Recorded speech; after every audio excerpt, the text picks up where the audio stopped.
আসসালামু আলাইকুম। এই ভিডিওটি হচ্ছে ২০২৬ সালে ঈদুল আজহা। তো সেই দিন প্রায় ১২টি লঞ্চ ঢাকা থেকে বরিশালের উদ্দেশ্যে ছেড়ে গিয়েছিল। ৮ নম্বর পজিশনে অ্যাডভেঞ্চার ৯ লঞ্চ এখন ব্যাগার দিল।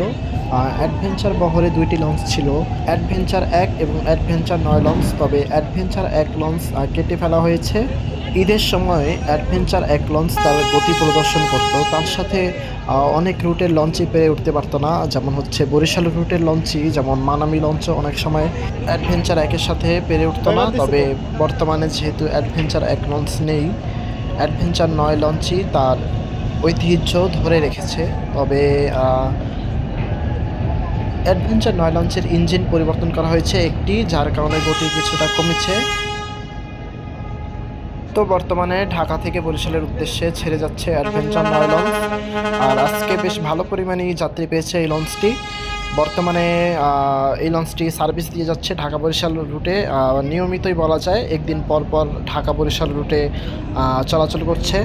আর অ্যাডভেঞ্চার ৯ লঞ্চে কিন্তু স্টারলিংকের ব্যবস্থা আছে, যা যাত্রীদের জন্য একটি সুবিধাজনক আমি বলবো। আর তাছাড়া বরিশাল রুটে যতগুলোই লঞ্চ চলে সবগুলোতেই প্রায় স্টারলিংকের ব্যবস্থা আছে।